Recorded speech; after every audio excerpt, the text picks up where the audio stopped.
Leslie makes another move against Laura, and Toms gives Eva a birthday surprise. Anita and Vernon are anxiously awaiting Tracy's arrival at the country club, with Anita questioning her every move, from her wardrobe to the choice of venue, until she fully convinces herself that Tracy isn't coming. After making Anita sweat for a bit, Tracy finally arrives at the club, greeting her former bandmate with a cautious hug.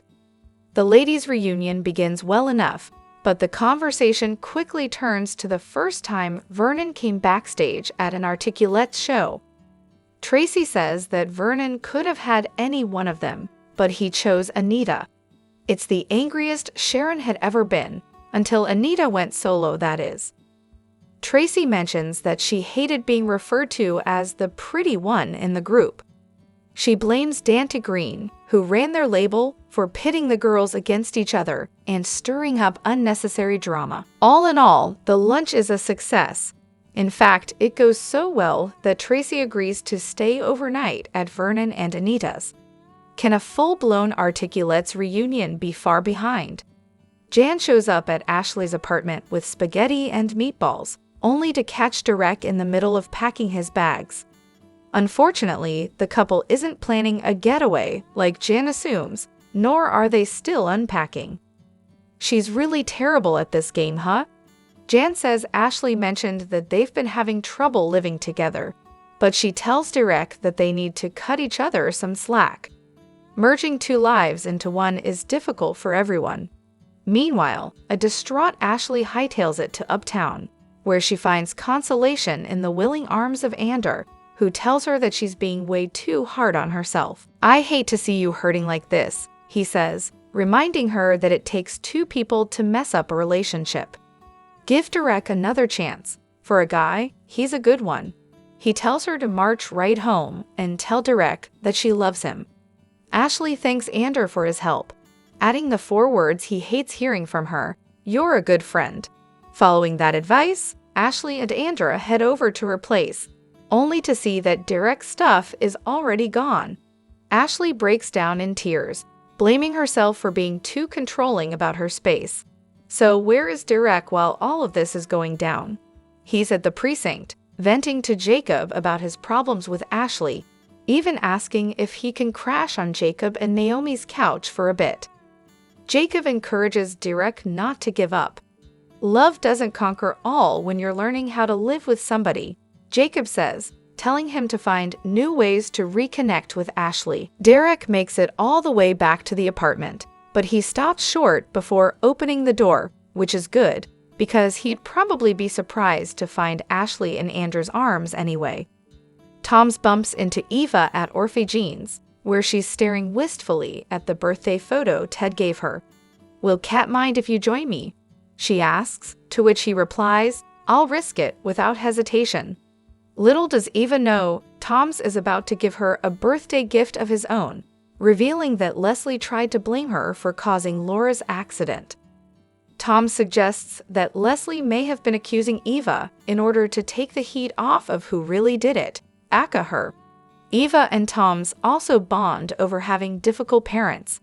He explains that his father is always finding some new way to put him down, but instead of cutting him out of his life, he keeps letting him do it. They both agree that the other deserves better than that, holding hands as they express mutual sympathy.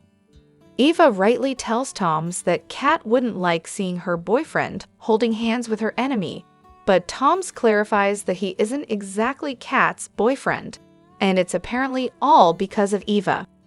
Toms explains that he and Eva were starting to get close again until she blew him off to investigate the accident.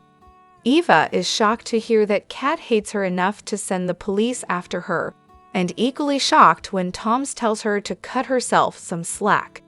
Kat pays Jacob a visit at the police station to follow up about his interrogation with Leslie, and she's disappointed to hear that Leslie claimed she was just messing with Kat. That said, speaking with Leslie has given Jacob a new theory that Leslie appears far more guilty than Eva, complete with a motive and no alibi whatsoever. Over at Garland Memorial, Laura wakes up to find Leslie standing over her. But she isn't there to give the poor girl another heart attack. Not this time, anyway. Leslie introduces herself to Laura, but her reputation precedes her. "Everybody knows about what you did to Ted and Nickel," Laura says, which gets more than a bit of a rise out of Leslie. Leslie asks Laura who she thinks might be responsible for her accident. Laura says it's not unreasonable for people to suspect Eva, especially after what happened at the Richardsons' anniversary party, but Leslie insists that her daughter would never do something so horrible. Their conversation is interrupted by the unexpected arrival of Kat, who immediately tells Leslie to get the hell out of Laura's room. Once Leslie slithers away, Laura says she's starting to think that Leslie was the one on the bike, throwing more fuel on Jacob's theory. Kat even theorizes that Leslie and Slash or Eva caused the potassium spike that led to Laura's heart attack. Kat returns to Jacob, telling him that Leslie was in Laura's hospital room and sharing her suspicions about Laura's potassium spike. Jacob thanks Kat for her time, but he doesn't need more theories. He needs evidence. In case that wasn't enough drama for you, Eva bumps into a familiar face on her way out of Orphe Jeans. It's Leslie. "Sorry I missed your little birthday luncheon. I had to wash my wigs," Leslie tells her daughter, but Eva doesn't care about that. She has something her mother needs to hear. "It's not enough to use me and lie to me, and then throw me out of the house when you're done. But now you're trying to pin your crimes on me." If tea is being spilled on Beyond the Gates, there's a good chance that Nurse Shanice is holding the kettle. But portrayer Ernestine Johnson tells Soaps that her character isn't a mean-spirited blabbermouth like nasty newcomer Anastasia. "See, people say Shanice is a gossip. I think she's just inquisitive. Shanice just tells the truth," she adds, "and most people in life are afraid to tell the truth." The nurse, on the other hand, has given herself the green light to talk about the truth of everything. If somebody doesn't like the truth of what Shanice has to say about them, they have a perfectly viable option. "Do better," the actress says.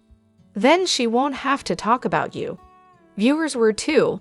We missed our chance to see Shanice ditch the scrubs and get all glammed up like the rest of Fairmont Crest. "The wardrobe department killed it," Johnson marvels. But stay tuned for what's to come. Is there an especially dazzling outfit waiting in a closet for her character? If there is, it would be colorful and bright, just like Shanice. It's going to be phenomenal because Shanice could never do anything less than amazing. The Beyond the Gates What to Watch moments for Tuesday, May 21, spell trouble for the core characters. Eva, Derek, and Chelsea will have to deal with some tough choices. Meanwhile, the Duprees will have to navigate between hard truths and heartbreak as they learn how to move forward. First, let's focus on the Duprees. They were at the top of their game. However, that all came crashing down when Leslie sought the revenge she was seeking. How can the family move on from that? Well, on Wednesday's episode, the prestigious family will learn how to navigate hard truths and heartbreak. This will have the most impact on Eva. She will have to make a difficult choice about her mother. This could forever change the direction of their lives, even some members of the Dupree family. They better buckle up because this drama isn't over anytime soon. Eva's not the only one facing a difficult choice. Ashley and Derek will finally face the hard truths in their relationship. The gaps are being exposed.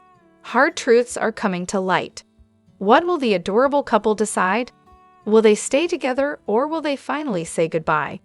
Chelsea also has an important decision to make. She will have to reveal the truth about who she is, even if it hurts. Chelsea has already made some bold moves. She quit modeling to pursue her own fashion line. This caused conflict with her mother, Dani, who lived vicariously through her daughter. Dani always wanted Chelsea to follow in her footsteps. But Chelsea wants to break out of her mother's shadow and find success on her own. In the meantime, Chelsea has been experimenting with her sexuality. She had a fling with a married couple, Craig and Allison.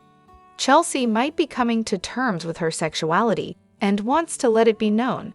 Who will she turn to? Beyond the Gates spoilers reveal more explosive moments in Fairmont Crest as May sweeps continue.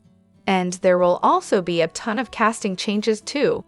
Check out who's coming and who's going on the CBS soap during the week of May 19 to 23.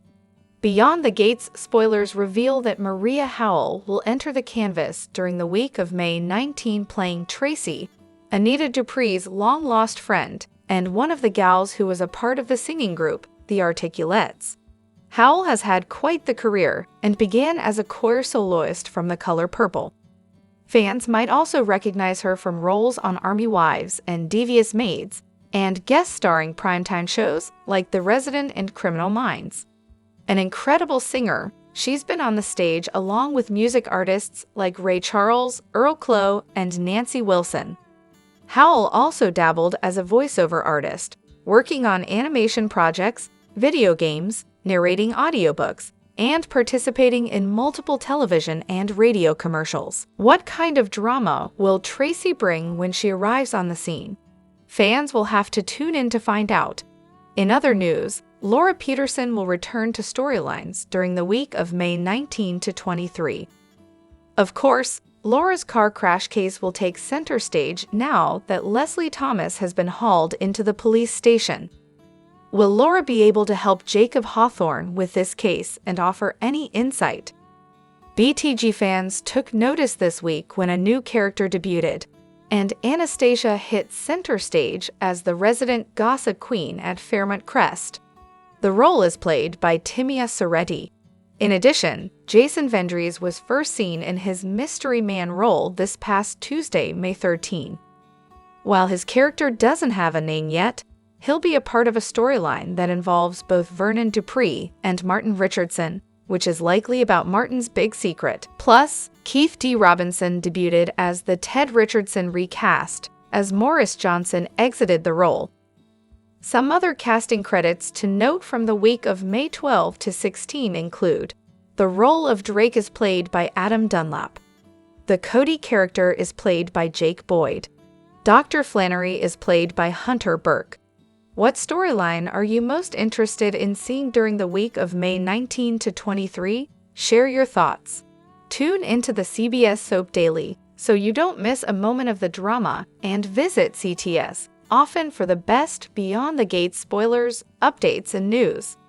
There was a lot of connecting going on in the Tuesday, May 20 episode of Beyond the Gates. Vernon and Anita reconnected with Tracy, Anita's former Articulette sister. Ashley and Derek pretty much disconnected from each other over this cohabitation situation. But will they call it quits forever? Kat and Laura connected the dots and figured out the hit and run wasn't the Thomases' only potential major crime, and Eva and Tomas connected over the shared trauma of their pasts. Can't blame Laura for being scared. She woke up to Leslie looming over her in her room. And when she picked up that pillow, who didn't think that she would smother Laura? That she came to her hospital room to finish the deed? Instead, Leslie used the same doublespeak that sounded like she was framing her daughter in one breath and defending her innocence in the other. It's exhausting trying to figure out what that woman means. Does she love Eva? Does she resent the hell out of her? What's the answer? After Kat catches Leslie in Laura's hospital room, the two make an important deduction after she leaves. That someone had to be responsible for Laura's spike in potassium that caused a cardiac arrest in a 20-something girl. Kat keeps focusing on Eva, but she seems to be coming around to Leslie being the culprit. Hopefully, Kat or Jacob will question Shanice sooner rather than later. She can talk about that strange nurse, Lulu Lenhart, who suddenly materialized on Shanice's floor the night that Laura experienced the cardiac event. Eva seems to like hang out at Orphe Jean's, where on Tuesday, she had a great and fascinating conversation with Tomas. It's clear that he doesn't subscribe to Kat's way of thinking and is annoyed that Kat would rather go to the police than have dinner with him. But the two soon start talking about the bad parents in their lives. Obviously, Eva talks about Leslie and how she wishes Leslie were just all bad all the time. That way, she wouldn't feel bad about wanting to go against her. As it is, she feels she can't fight against her mom because of her massive guilt complex, especially when her mom shows her love. Meanwhile, we finally learned something substantive about Tomas. It's his dad who is the emotional abuser in his life. He can never do anything right in his eyes. Even though Tomas is an attorney at a top DC law firm, and he's making strides in the company. But then there were those times when they worked on cars together and shared a beer. Those were the good times. But when they make that shift, it's all over for them. The two started understanding each other on a whole other level. It's a level that Kat and Tomas haven't reached yet. They are a bit disconnected and maybe on different paths, but they haven't realized it yet. It just sucks because Kat and Eva are half-sisters and Kat hates Eva with everything that she has right now. And so, if Eva and Tomas end up together, there will be drama.